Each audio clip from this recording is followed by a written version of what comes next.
नमस्कार दोस्तों, study IQ में आप सभी का बहुत बहुत स्वागत है। मेरा नाम है अनिरुद्ध। इस लेक्चर में हम डिस्कस करने वाले हैं यूएई के होप मिशन के बारे में। और ये जो मिशन है यूएई का पहला मिशन है to the planet of Mars. In fact आपको जान के हैरानी होगी, ये केवल यूएई का ही पहला मिशन नहीं है, ये अरब वर्ल्ड का पहला मिशन है to the planet of Mars. तो काफ़ी बड़ी उपलब्धि है, काफ़ी बड़ी अचीवमेंट है।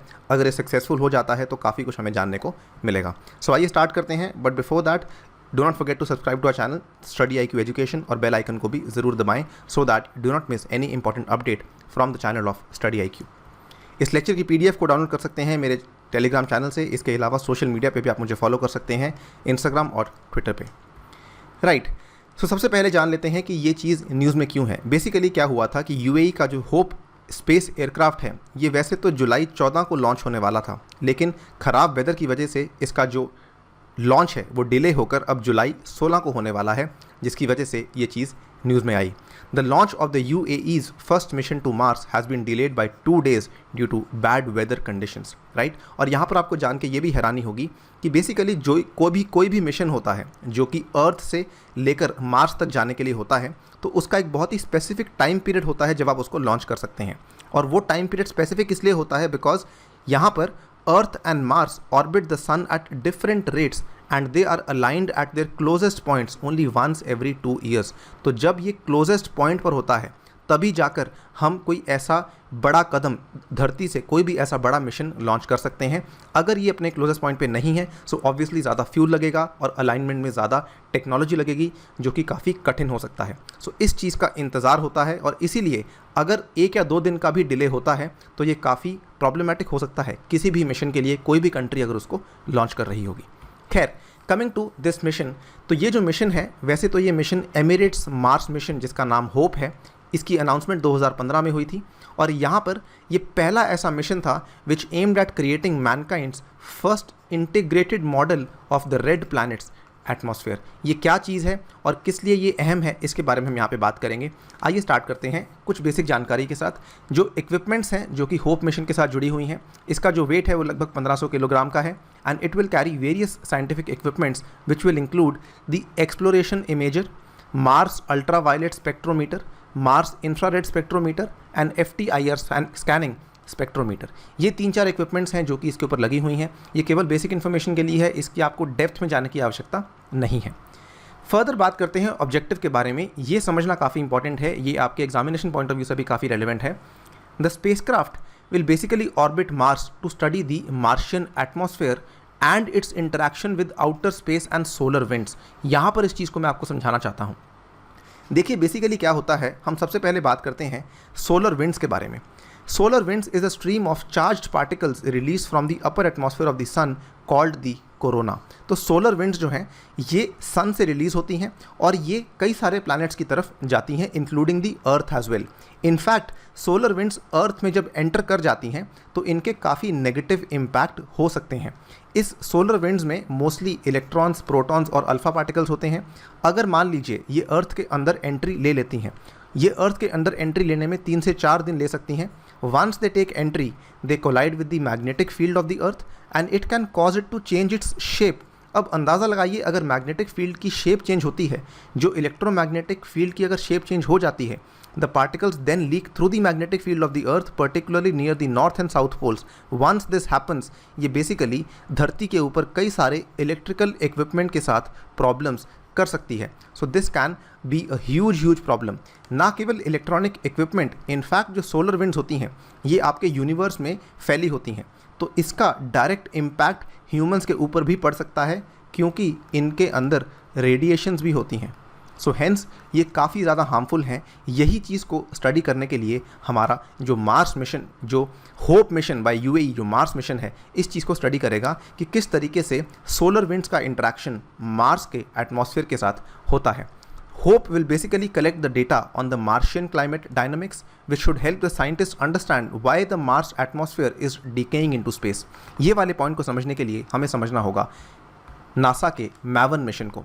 नासा ने एक मिशन लॉन्च किया था 2013 में जिसका नाम था MAVEN, Mars atmosphere and volatile evolution. एक स्पेसक्राफ्ट था developed by NASA that went into orbit around Mars to study the planet's atmosphere.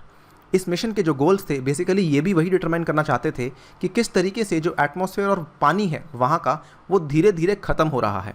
इसी चीज़ को डिस्कस करने के लिए, अब स्टडी करने के लिए यूएई का मार्स मिशन जा रहा है। Coming back to the NASA का मैवन मिशन, तो जब नासा का मैवन मिशन हुआ 2017 में, इन्होंने एक चीज़ को रिकग्नाइज किया that solar wind and the radiation had stripped the Martian atmosphere from the planet which could have supported life billions of years ago. यानी कि जो सोलर विंड्स जो कि सूर्य से आती हैं और उसके साथ जो जुड़ी हुई रेडिएशन है, इसकी वजह से मार्स का जो एटमॉस्फेयर है वो बेसिकली धीरे धीरे ख़त्म हो रहा है। इनफैक्ट 2015 में इन्होंने ये भी नोटिस किया that members showed how the planet's atmospheric gas is being lost to space. This means that Mars atmosphere is too cold and thin to provide stability to liquid water which is essential for life.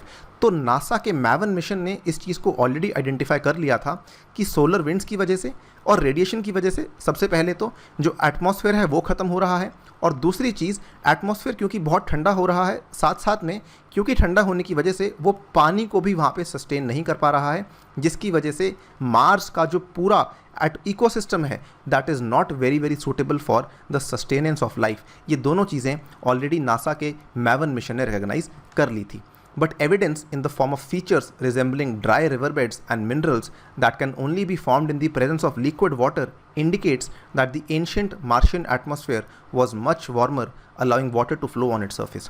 अब हुआ क्या, इन्होंने सबसे पहले इस चीज़ को देखा कि सोलर विंड्स की वजह से एटमॉस्फेयर ख़त्म हो रहा है और लिक्विड वाटर भी अवेलेबल नहीं है, लेकिन एट द सेम टाइम उन्होंने इस चीज़ को भी देखा कि मार्स की जो हिस्ट्री है वो ये बताती है कि यहाँ पे ड्राई रिवर बेड्स हैं। इसका मतलब यहाँ पर कहीं ना कहीं पानी हुआ करता था, इसके इतिहास में कहीं ना कहीं पानी हुआ करता था। अगर पानी हुआ करता था तो उस टाइम पे इसका एटमॉस्फेयर बहुत ज़्यादा गर्म था, जिसकी वजह से पानी यहाँ पे फ्लो कर रहा था। तो इसी चीज़ को समझने के लिए अब आपका ये नया मिशन है जिसकी हम बात कर रहे हैं, होप मिशन की, ये यहाँ पर इसकी हिस्ट्री को समझने की कोशिश करेगा कि किस तरीके say about why the atmosphere changed. ये स्टडी करने जा रहा है कि क्या वजह रही कि एटमॉस्फेयर अब बदल गया, पहले वार्म था आज ठंडा हो गया है, पहले पानी अवेलेबल था आज पानी अवेलेबल नहीं है। To search for a connection between the current weather on Mars and the one which already existed. So this is the huge और we can say the main crux of the idea, जिसकी वजह से hope mission को यहाँ पर launch किया जा रहा है। और I think now you can understand कि नासा का जो मैवन मिशन था वो किस तरीके से इसके साथ जुड़ा हुआ है, राइट। एक सवाल ये भी दिमाग में आता है कि आखिरकार सारे के सारे साइंटिस्ट, सारे के सारे स्पेस एजेंसीज, सारे के सारी कंट्रीज़ मार्स के ही पीछे क्यों पड़ी हुई हैं। बेसिकली इसमें दो तीन चीज़ें हैं जिसकी वजह से मार्स के पीछे पड़ने का रीज़न बनता है। It mostly boils down to the possibility that the atmosphere of Mars was once warm enough. अगर इतिहास ये बताता है कि जी हाँ यहाँ पर पानी था, इसका मतलब एटमॉस्फेयर गर्म था, ठीक है, इसका मतलब हो सकता है यहाँ पे लाइफ एग्जिस्ट की हो। अगर हमें इस टाइप का कोई भी एविडेंस मिलता है लाइफ एग्जिस्ट करने का, तो एक बहुत बड़ा क्वेश्चन आंसर हो सकता है कि क्या पूरे यूनिवर्स में लाइफ कहीं और भी एग्जिस्ट करी थी। सबसे पहला रीज़न ये वाला बनता है कि मार्स के पीछे पड़ने का रीज़न ये वाला है। दूसरा, what makes scientist curious about Mars is the defining question of the existence of life on the planet. Basically हम ये भी चाहते हैं कि हम अगर आगे जाकर अगर हम ये पता करना चाहते हैं कि कहाँ पर लाइफ के एग्जिस्ट करने की पॉसिबिलिटी है, तो वो भी एक बड़ा सवाल है जो कि इस पर्टिकुलर रिसर्च से आंसर हो सकता है। नासा ये मानती है almost everywhere we find water on earth we find life. जहाँ जहाँ पे पानी है वहाँ वहाँ पे लाइफ है। तो सिमिलरली अगर हमें कहीं ना कहीं पानी मिल जाता है मार्स के ऊपर, या कहीं ना कहीं हमें ऐसी कोई एविडेंस मिल जाता है कि यहाँ पे पानी था, तो इससे भी हम ये पता लगा सकते हैं कि यहाँ पे किस तरह की लाइफ थी। क्या हम इसको आगे जाके क्या हम मार्स पे दोबारा भी लाइफ लेके आ सकते हैं। Further, if Mars harboured a warmer atmosphere enabling water to flow in its ancient past and if microbial life existed on it, it is possible that it exists in special regions even today.